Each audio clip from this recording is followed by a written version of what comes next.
கர்த்தருக்கு ஸ்தோத்திரம். கர்த்தராகிய இயேசு கிறிஸ்துவின் இன்ப நாமத்தில் இனிய வாழ்த்துக்கள். இன்றைய தியானத்திற்காக ஜெபித்த பொழுது தேவன் தந்த வசனம் 1 யோவான் நிருபம் 1:3 நீங்களும் எங்களோட ஐக்கியமுள்ளவர்கள் ஆகும்படி நாங்கள் கண்டும் கேட்டும் இருக்கிறதை உங்களுக்கும் அறிவிக்கிறோம். எங்களுடைய ஐக்கியம் பிதாவோடும் அவருடைய குமாரனாகிய இயேசு கிறிஸ்துவோடும் இருக்கிறது. நம்முடைய கர்த்தராகிய இயேசு கிறிஸ்து மனுஷர்களாகிய நம்மோடு ஐக்கியம் வைக்கிற தேவன். அவர் எவ்வளவோ மகா பெரிய தேவன். அவருக்கு முன்பாக நாம் ஒன்றுமில்லை. ஆனாலும் நம்மோடு அவர் உலாவுகிறதற்கு, நம்மோடு வாசம் பண்ணுகிறதற்கு அவர் விருப்பப்படுகிற தேவன், பிரியப்படுகிற தேவன். தேவனின் மனிதனை இந்த உலகத்திலே ஆதாம் ஏவாளை படைத்த போது கூட அனுதினமும் அவர்களோடு உலாவி மகிழ்ந்தார் என்று பார்க்கிறோம். அந்த தேவன் இன்றைக்கும் அப்படியே தான் இருக்கிறார், மாறாதவராக இருக்கிறார். அந்த தேவன் தான் இன்றைக்கு நம்முடைய தேவன். இன்றைக்கும் தேவனுடைய பிள்ளைகள் ஆகிய நாம் தேவனோடு ஐக்கியப்பட வேண்டியவர்களாய் காணப்படுகிறோம். அதாவது நாம் தேவனுடைய குணாதிசயங்களும் தேவனுடைய பிரசன்னமும் நம்மோடு இருக்கும் பொழுது தான் நாம் அவரோடு ஐக்கியப்பட முடியும். இதை தான் அப்போஸ்தலராகிய யோவான் சொல்லுகிறார்.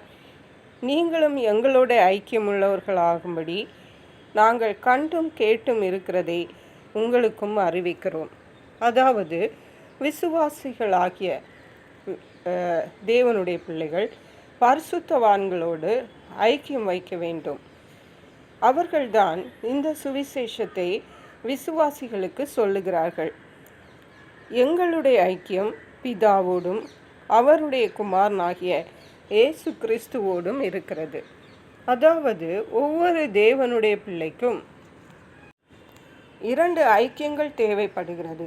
பிதாவோடும் குமாரனோடும், அதாவது இயேசு கிறிஸ்துவோடும் ஐக்கியம் வேண்டும்.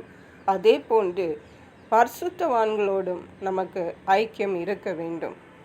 அதை தான் எபேசியருக்கு எழுதின நிருபம் 4:16 வரை உள்ள வசனங்களை வாசிக்கும் பொழுது, நீங்கள் அவருடைய ஆவியினாலே உள்ளான மனுஷனில் வல்லமையாய் பலப்படவும் விசுவாசத்தினாலே கிறிஸ்து உங்கள் இருதயங்களில் வாசமாயிருக்கவும் நீங்கள் அன்பிலே வேரூன்றி நிலை பெற்றவர்களாகி சகல பரிசுத்தவான்களோடும் கூட கிறிஸ்துவனுடைய அன்பின் அகலம் நீளம் ஆழம் உயரம் இன்னதென்று உணர்ந்து அறிவு கட்டாத அந்த அன்பை அறிந்து கொள்ள வல்லவர்களாகவும் தேவனுடைய சகல பரிபூர்ணத்தாலும் நிறையப்படவும் அவர் தமது மகிமையினுடைய ஐஸ்வர்யத்தின்படியே உங்களுக்கு அனுகிரகம் பண்ண வேண்டும் என்று வேண்டுகிறேன். இப்போ சகல பரிசுத்தவான்களோடும் கூட கிறிஸ்துவனுடைய அன்பின் அகலம் நீளம் ஆழம் உயரம் இன்னதென்று உணர்ந்து.